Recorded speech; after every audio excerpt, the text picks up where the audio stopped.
Hi అండి, welcome to metric care hospitals. ఈరోజు general physician Soumya గారితో ఉన్నాం. చాలామందికి విటమిన్ డెఫిషియన్సీ ఎక్కువగా ఉన్నాయి. అసలు ఇది కామన్గా ఎవరికి వస్తుంది, దీని సిమ్టమ్స్ ఏంటనేది మేడం అడిగి తెలుసుకుందాం. సో ఇప్పుడు ప్రెసెంట్ ఉన్న ప్రాబ్లమ్స్లో ఇది ఒక్క ప్రాబ్లమ్ డెఫిషియన్సీ. సో అసలు ఇది ఎందుకు వస్తుంది మ్యామ్? ఇది చాలా కామన్ ఫ్యాక్టర్. ఇప్పుడు ప్రతి ఒక్కరు అందరూ తొందరగా అలసిపోవడం కానీ, హెయిర్ ఫాల్ కానీ, ఈజీగా pains, body pains, joint pains, ఇవన్నీ విటమిన్ డెఫిషియన్సీస్. మన ఈ రొటీన్ ఇప్పుడు లైఫ్ స్టైల్ హ్యాబిట్స్ అన్నీ మారిపోయినాయి. కరెక్ట్ ప్రాపర్ న్యూట్రిషన్ ఫుడ్ అనేది చాలా తక్కువ తీసుకుంటున్నాము. సో ఈ ప్రస్తుతానికి ఉన్న మోస్ట్ కామన్ విటమిన్ డెఫిషియన్సీ ఏంటంటే విటమిన్ B12 డెఫిషియన్సీ. అదే at the same time vitamin D deficiency. ఇవి రెండు మోస్ట్ కామన్గా మనం ఈ ఓపీ బేసిస్లో చూసేవి ఏంటంటే ఈ రెండు డెఫిషియన్సీసే చాలా ఎక్కువగా చూస్తాము. యాక్చువల్లీ ఈ డెఫిషియన్సీ ఉన్న వాళ్ళకి ముందు సిమ్టమ్స్ ఏమైనా ఉంటాయా మేడం? ఇప్పుడు రెండు వేరే వేరే symptoms, vitamin D deficiency, vitamin B12 deficiency. So రెండు వేరుగా మాట్లాడదాం. First vitamin D deficiency. Vitamin D అనేది ఏంటంటే మన బాడీలో ఫ్యాట్ సాల్యుబుల్ విటమిన్. మనకి కొన్ని విటమిన్స్ ఉంటాయి, అంటే water soluble vitamin, fat soluble vitamins. అంటే ఫ్యాట్ ద్వారాగా సాల్యుబుల్ మన బాడీలో డిజాల్వ్ అవుతుంటాయి అవి. అంటే మనం తీసుకున్న ఫుడ్లో ఉన్న ఫ్యాట్ ప్లస్ ఈ విటమిన్, ఆ ఫ్యాట్ త్రూ మనకి ఇది లోపల అబ్జార్ప్షన్ అనేది, మెటబాలైజేషన్ అయ్యేది fat through. So vitamin D అనేది ఫ్యాట్ సాల్యుబుల్ విటమిన్. మన ఇండియాలో ఆల్మోస్ట్ 84% ఆఫ్ ద పాపులేషన్, అంటే 3/4 ఆఫ్ ద పాపులేషన్ మొత్తానికి విటమిన్ D డెఫిషియన్సీ అనేది ఉంటుంది. ఎందుకు అనేది అని అంటే మన హ్యాబిట్స్. ఇప్పుడు ఇంతకు ముందు అని అంటే అందరూ ఎక్కువ ఫార్మింగ్ ఫీల్డ్లో కానీ, ఎక్కువ ఎండలో తిరగడం కానీ అట్లాంటి పనులు చేసేవాడు. కానీ ఇప్పుడు వచ్చే టెక్నాలజీ, ఇప్పుడు వచ్చేదానికి మనం అసలు బయటకి ఎక్స్పోజ్ అవ్వట్లేదు. వర్క్ అట్ హోమ్స్ అనే కాదు, ఇప్పుడు సాఫ్ట్వేర్ కంపెనీస్ కానీ ఏదైనా కానీ అందరు మోస్ట్ ప్రాబ్లీ లోపలే ఉంటున్నారు. అంటే ఎండకి ఎక్స్పోజ్ అయ్యేది చాలా తక్కువ మెంబర్స్ ఎక్స్పోజ్ అవుతున్నారు. Vitamin D is cheapest hormone. అంటే ఎందుకు అనంటే మనకు న్యాచురల్ రిసోర్స్ నుంచి వస్తుంది. విటమిన్ D అంటే సన్లైట్ నుంచి వస్తుంది. సన్లైట్ నుంచి మన స్కిన్ పైన ఎఫెక్ట్ పడినప్పుడు, ఆ యూవీ రేస్ మన స్కిన్ పైన పడినప్పుడు మన స్కిన్లో ఉన్న కొలెస్ట్రాల్ అనేది విటమిన్ D లాగా కన్వర్ట్ అవుతుంది. సో అది మన main source of vitamin D. అందుకే దాన్ని చీపెస్ట్ హార్మోన్ అని అంటాము. సో ఒకవేళ దీని డెఫిషియన్సీస్, అంటే ఇప్పుడున్న హ్యాబిట్స్ వల్ల చాలా మందికి ఎక్స్పోజ్ అవ్వట్లేదు, సన్కి ఎక్స్పోజ్ అవ్వట్లేదు. అయినా కూడా ఎర్లీ మార్నింగ్ కానీ ఈవినింగ్స్ కానీ అది ఎక్స్పోజర్ అయ్యేది మనకు అంత ఎఫెక్ట్ ఉండదు. మెయిన్లీ మిడ్ నూన్లో వచ్చే యూవీ రేస్ ఉంటుంది చూడండి, అది మనకి హెల్ప్ఫుల్. ఆబ్వియస్గా ఇప్పుడు దానివల్ల ఇంకా అంత ఫీమేల్స్ ట్యాన్ అయిపోతాము అని చెప్పి ఎక్కువ అంత సన్ స్క్రీన్స్ పెట్టేసి ఎక్స్పోజర్ అంతా తగ్గిపోయింది. సో దానివల్ల ఈ విటమిన్ D డెఫిషియన్సీ అనేది చాలా ఎక్కువ అయిపోయింది మన ఇండియాలో. దీని సిమ్టమ్స్ ఎలా ఉంటాయి అని అంటే అలసట, ఈజీగా అలసిపోవడం, ఫెటిగబిలిటీ అంటారు, తొందరగా అలసిపోవడము, జాయింట్ పెయిన్స్. విటమిన్ D అనేది ఏంటంటే మన బాడీలో కాల్షియం అండ్ ఫాస్ఫరస్ మెయింటైన్ చేస్తూ ఉంటుంది. ఈ రెండు మెయింటైన్ అవ్వాలి మెటబలైజేషన్లో. విటమిన్ D అనేది చాలా హెల్ప్ఫుల్ అవుతుంది. సో అందుకే joint pains, bone pains, muscle pains, ఇవన్నీ, హెయిర్ ఫాల్ కూడా. సో ఇవన్నీ vitamin D deficiency symptoms. Vitamin D అనేది అసలు ఏ ఫుడ్లో ఉంటుంది, ఇది మనకి బాడీలో ఎలా ఎఫెక్ట్ అవుతుంది? యాక్చువల్లీ విటమిన్ D అనేది 2 టైప్స్ ఉంటుంది మనకి, విటమిన్ D2, విటమిన్ D3 అనేది. D2 అనేది ఏంటంటే ఎర్గోకాల్సిఫెరాల్ అంటాము. D3 అనేది కోలికాల్సిఫెరాల్. ఎర్గోకాల్సిఫెరాల్ ఏంటంటే ప్లాంట్ ఫుడ్స్లో ఎక్కువ ఉంటుంది, అంటే మష్రూమ్స్లో ఎక్కువ ఉంటుంది యాక్చువల్లీ D2. D3 అనేది కోలికాల్సిఫెరాల్ అనేది మీట్, నాన్ వెజ్, ఎక్కువ మీట్లో ఎక్కువ ఉంటుంది. అంటే లైక్ కార్డ్, లివర్ కానీ, ఎగ్ యోక్ కానీ, సో అన్ని మీట్లో, రెడ్ మీట్లో కానీ. విటమిన్ D3 అనేది ఎక్కువ మీట్లో ఉంటుంది. మన బాడీలో యాక్టివ్ ఫామ్లో ఎక్కువ యాక్ట్ చేసేది అంటే D3. D2 వెళ్ళినా కూడా, మనం D2 ఫామ్లో తీసుకున్నా కూడా అది మళ్ళీ D3 లాగా కన్వర్ట్ అయ్యాకనే మన బాడీలో యాక్షన్ ఉంటుంది. Active form of vitamin D is vitamin D3. So మనం ఏ ఫుడ్ అయినా తీసుకున్నా, ప్లాంట్ ఫుడ్, మష్రూమ్స్ కానీ ఏదైనా మీరు తీసుకున్నాక లోపలికి వెళ్ళాక విటమిన్ D ఏమవుతుందంటే ఫస్ట్ లివర్లో స్టోరేజ్ అవుతుంది. లివర్లో స్టోరేజ్ అయ్యి లివర్ నుంచి స్లోగా లివర్ కానీ అడిపోస్ టిష్యూ, అంటే ఫ్యాట్ టిష్యూలో మనకి స్టోరేజ్ అవుతుంది. అక్కడ నుంచి మళ్ళీ బ్లడ్ త్రూ కిడ్నీకి రీచ్ అవుతుంది. కిడ్నీలో ఏంటంటే అది ఆ D2, ఆ ఏదైతే స్టోరేజ్ ఫామ్లో ఉందో అది కాస్త D3 లాగా కన్వర్ట్ అవుతుంది. అంటే అది యాక్టివ్ ఫామ్, అది మనకి అదే మెయిన్ D3 యాక్టివ్ ఫామే. మన బాడీలో కాల్షియం కానీ, ఫాస్ఫరస్ కానీ, ఇవన్నీ రెండుకి బ్యాలెన్స్ చేసేది విటమిన్ D3, కోలికాల్సిఫెరాల్. యాక్చువల్లీ ఏ టైమింగ్ లో మనకి ఇది పర్ఫెక్ట్ గా వస్తుంది అంటారు? మార్నింగ్ ఈవినింగ్ అనేది కాకుండా మిడ్ టైం అంటే మనకి మిడ్ నూన్ లో యాక్చువల్లీ అయితే 12:30 1 o'clock 1:30 టైంలో ఉన్న sun is better for vitamin, మన బాడీలోకి విటమిన్ D3 రావాలి అని అంటే ఆ టైం చాలా ఎఫెక్టివ్గా ఉంటుంది. ఇప్పుడు చాలా రీసెర్చెస్ చేశారు. సో ఆ రీసెర్చ్ చేసినందువల్ల మిడ్ నూన్లో ఉన్న సన్ అనేది మనకు బాగా ఎఫెక్ట్ ఉంటుంది. సో ఆ విటమిన్ డెఫిషియన్సీ ఉన్న వాళ్ళు ఏంటంటే ఆ ఆఫ్టర్నూన్ టైంలో 1-1:30 ఆ టైంలో ఎక్కువ ఎండ ఉంటుంది చూడండి, ఆ టైంలో ఒక 1/2 hour to 40 minutes ఎండలో కూర్చుంటే మనకు సఫిషియంట్ అమౌంట్, అంటే మొత్తం కంప్లీట్ అమౌంట్ అని చెప్పలేను, కొంత అమౌంట్ ఎంతైతే సఫిషియంట్ అమౌంట్ ఉందో మన బాడీలోకి రీచ్ అవుతుంది. విటమిన్ D వల్ల బాడీ మీద ఏం ఎఫెక్ట్స్ ఉంటాయి? విటమిన్ డి ఇందాక చెప్పాను కదా, కాల్షియం ఫాస్ఫరస్కి మనకి యూజ్ అవుతుంది అనేది. So bone strong and healthy bones కావాలి అంటే vitamin D is very mandatory. Vitamin D వల్ల మనకి హెల్దీ స్ట్రాంగ్ బోన్స్ ఉంటాయి. దాంతోపాటు మన ఇమ్యూన్ సిస్టమ్ పైన యాక్షన్ ఉంటుంది, ఇమ్యూన్ సిస్టమ్ కూడా మెయింటైన్ అవుతూ ఉంది. దాంతోపాటు మనకి హార్ట్ డిసీజెస్ వచ్చే ఛాన్సెస్ కూడా ఉంటాయి. విటమిన్ డి డెఫిషియన్సీ అయింది అనుకోండి, విటమిన్ డి లెవెల్స్ మన బాడీలో తగ్గిపోతే హార్ట్ ప్రాబ్లమ్స్ వచ్చే ఛాన్సెస్ కూడా ఉంటాయి. క్యాన్సర్ రిస్క్ కూడా ఎక్కువ ఉంటుంది విటమిన్ డి డెఫిషియన్సీ ఉన్నప్పుడు. సో ఇవన్నిటికీ మనకి కాంబాట్ చేయాలి అంటే, రిస్క్ అనేది తగ్గించాలి అంటే sufficient amount of vitamin D తీసుకుంటే బెటర్. ఓకే, ఇది ఎంత టైం గ్యాప్లో తీసుకోవాలి? అసలు ఇది ఎలా టెస్ట్ చేయించుకోవాలి? ఎన్ని మంత్స్కి టెస్ట్ చేయించుకోవాలి? Actually how to diagnose and treatment ఏంటంటే, మనకు డయాగ్నోసిస్ అంటే blood test, vitamin D levels బాడీలో టెస్ట్ చేస్తాం, బ్లడ్లో విటమిన్ డి లెవెల్స్ ఎన్ని ఉన్నాయి అనేది టెస్ట్ చేస్తాము. ఒకవేళ దాంట్లో మనకి సఫిషియెంట్గా లేకుండా 20 to 30 అబౌవ్ 30 అనేది ఉంటుంది. 20 to 30 అనేది ఇన్సఫిషియన్సీ. ఓకే, ఆ లెవెల్స్ అనేవి ఇన్సఫిషియెంట్ ఫామ్లో ఉన్నాయి, మనకి ఇన్సఫిషియెంట్గా ఉన్నాయి అనేది తెలుస్తుంది. అదే లెస్ దాన్ 20 ఉందనుకోండి విటమిన్ డి లెవెల్స్, దాన్ని డెఫిషియన్సీ అంటాం. అంటే చాలా అసలుకి లేదు, మన స్టోర్స్ కూడా లేవు అనేది పాయింట్. సో అది మన బ్లడ్లో తెలుస్తుంది. ఎలా ట్రీట్మెంట్ అని అంటే, first is food, sun rays, natural source try చేస్తాము. లేదు దానివల్ల కూడా ఎఫెక్ట్ అవ్వట్లేదు అని అంటే ట్రీట్మెంట్ ఫామ్ ఏంటంటే 60,000 ఇంటర్నేషనల్ యూనిట్స్ ఇస్తాం మనం వీక్లీ వన్స్. ఇది ట్రీట్మెంట్ ఏంటంటే వీక్లీ వన్స్, కానీ డైలీ డైటరీ రిక్వైర్మెంట్ ఎంత అంటే 400 to 800 ఇంటర్నేషనల్ యూనిట్స్ డైలీ మనం తీసుకోవాలి విటమిన్ డి. అంటే అది టాబ్లెట్ ఫామ్ అనే కాదు, మనం తీసుకునే ఫుడ్లో ఉంటుంది అది. సో డైలీ మన ఇంత డోస్ 400 to 800 ఇంటర్నేషనల్ యూనిట్స్ మన బాడీలోకి వెళ్తే మనకు విటమిన్ డి డెఫిషియన్సీ అనేది రాదు. బట్ ఈ మధ్య అంత ఫుడ్ హ్యాబిట్స్ అన్ని మారిపోయినందువల్ల సరిగ్గా తీసుకోవట్లేదు కాబట్టి విటమిన్ డి సప్లిమెంటేషన్స్ ఇవ్వాల్సిన అవసరం పడుతుంది. సో అది ఎలా ఇస్తామంటే, మేము వీక్లీ వన్స్ కోర్స్ లాగా ఇస్తాము. 60,000 ఇంటర్నేషనల్ యూనిట్స్ వీక్లీ వన్స్, అట్లా 6 weeks వరకు ఇస్తాము. దాని తర్వాత మంత్లీ వన్స్ 6 months లాగా ఇస్తాము. ఇది complete treatment of vitamin D. Ma'am, vitamin B12 గురించి కొంచెం మాకు దానిలో క్లియర్గా అసలు దాని సిమ్టమ్స్ ఎట్లా ఉంటాయి, దానికి ప్రికాషన్స్, ఎలాంటి ఫుడ్ తీసుకోవాలి ఏంటనేది మాకు నెక్స్ట్.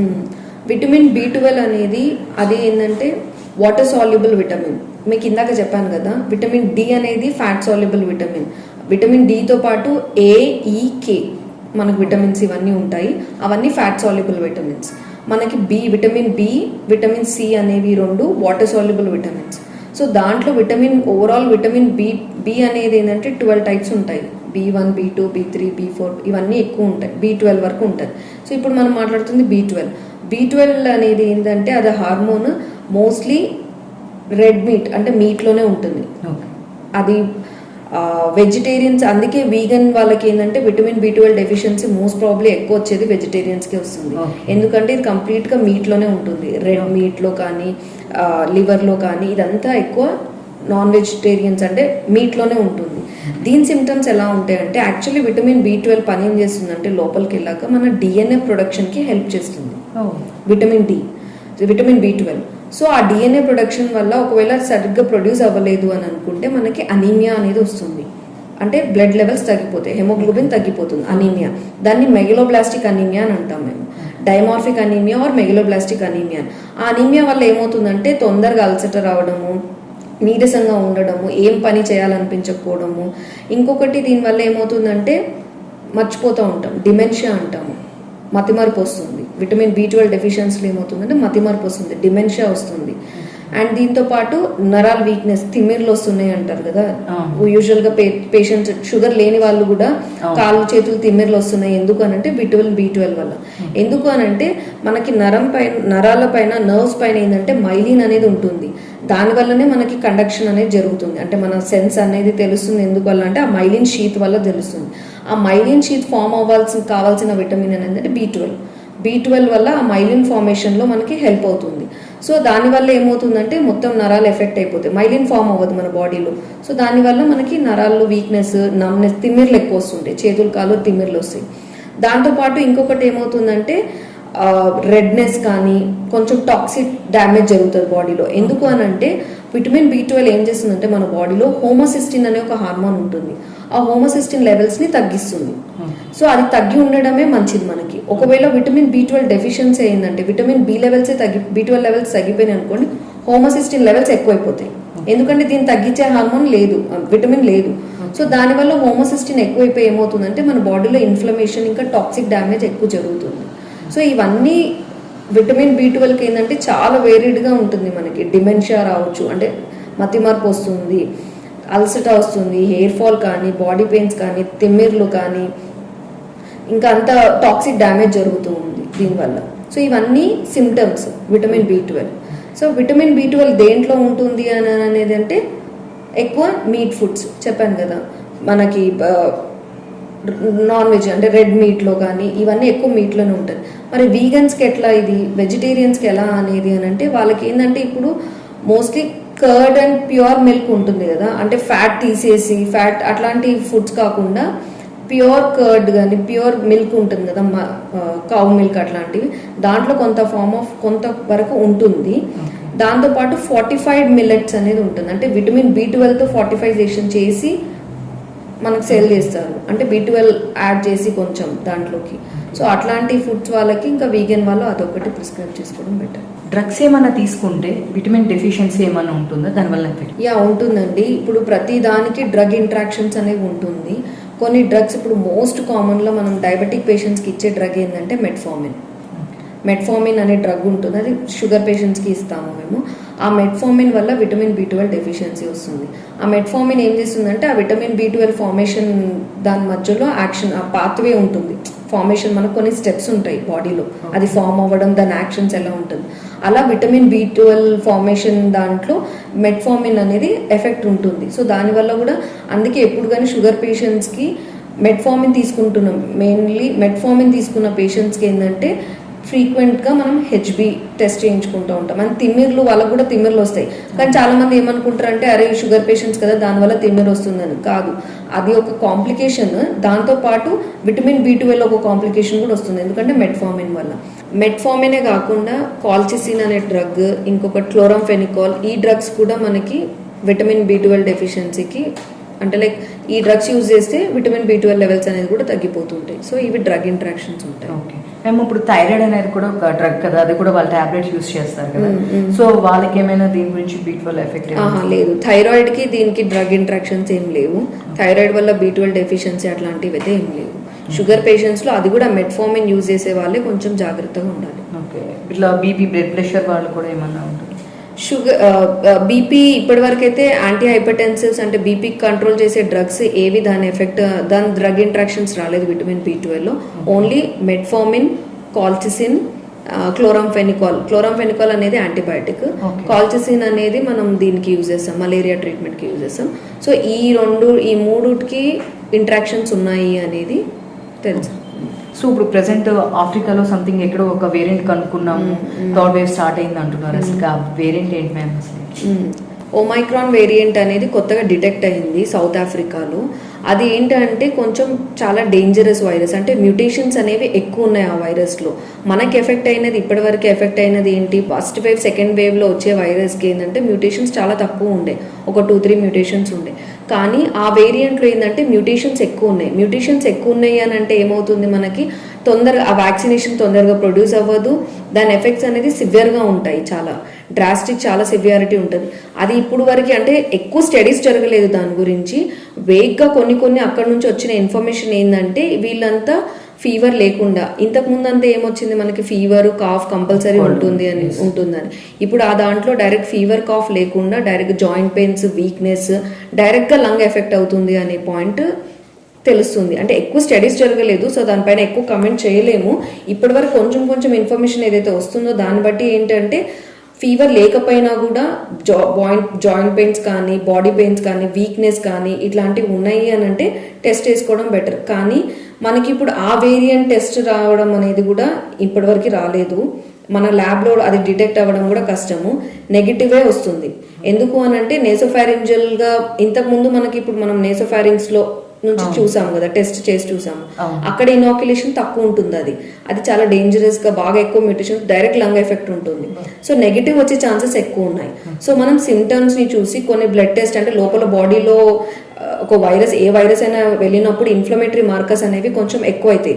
సో దాని బేస్డ్ గా మనం ట్రీట్మెంట్ స్టార్ట్ చేసుకుంటే బెటర్, రాదర్ దెన్ నెగిటివ్ వచ్చింది కదా అని చెప్పి లేదు కోవిడ్ అని చెప్పడానికి లేదు. ఫీవర్ రావాలని కూడా మ్యాండేటరీగా లేదు. ఇప్పుడు ఫీవర్, కోల్డ్, కాఫ్ రావాలని లేదు. వీక్నెస్, జాయింట్ పెయిన్స్ ఇట్లాంటివి ఉంటే కొంచెం ప్రికాషన్స్ తీసుకోవడం బెటర్. మ్యామ్ దీనికి ప్రికాషన్స్ ఎలా తీసుకోవాలి? ఇప్పుడు అది సౌత్ ఆఫ్రికాలో వచ్చింది, మన దగ్గర రాలేదు అని చెప్పి మళ్ళీ మన వాళ్ళు నార్మల్ అవ్వడానికి లేదు. మనం ముందు నుంచే ప్రికాషనరీ మెజర్స్ తీసుకోవాలి. మాస్క్, శానిటైజేషన్, క్రౌడెడ్ ప్లేసెస్కి వెళ్లకుండా చూసుకోవాలి. ఇప్పుడు ఉన్న ఇండియన్స్ క్రౌడెడ్ ప్లేసెస్ కాకుండా మాస్క్, శానిటైజేషన్, వ్యాక్సినేషన్ కంపల్సరీ. మనం వ్యాక్సినేషన్ ఉంటే కొంచెం బాడీలో కొంతవరకైనా ఇమ్యూనిటీ ఉండి అంత సివియర్ ఎఫెక్ట్స్ రాకుండా ఉండే ఛాన్సెస్ ఉంటాయి. సో మన ఇమ్యూనిటీ బూస్టప్ చేసుకోవాలి. మీరు మంచి nutrition food, vitamin C rich foods తీసుకొని ఇమ్యూనిటీ బూస్టప్ చేసుకోండి. కంపల్సరీ ఎక్కడికి వెళ్ళినా కూడా మాస్క్ అనేది మ్యాండేటరీగా పెట్టుకొని వెళ్ళండి. క్రౌడెడ్ ప్లేసెస్కి అవాయిడ్ చేస్తే బెటర్. కంపల్సరీ ఇంకా ఇదంతా కాకుండా first mandatory one thing is vaccination. Compulsory 2 dose of vaccination complete చేసుకోండి. ఇప్పుడు మనం వైరస్ని అయితే మనమైతే స్టాప్ చేయలేము. ద ఓన్లీ థింగ్ మన చేతిలో ఉన్నది ఏంటి అంటే మన బాడీ ఇమ్యూనిటీని బూస్టప్ చేసుకోండి, మంచి న్యూట్రిషన్ ఫుడ్ తీసుకోండి, జంక్ ఫుడ్ అనేది అవాయిడ్ చేయండి, క్రౌడెడ్ ప్లేసెస్ అవాయిడ్ చేయండి. ఓన్లీ ఎమర్జెన్సీ అతి అవసరం ఉంటేనే వెళ్ళండి, లేకపోతే ఇంట్లోనే ఉండండి. శానిటైజేషన్ మ్యాండేటరీగా ఫాలో అవ్వండి. Stay home, stay healthy.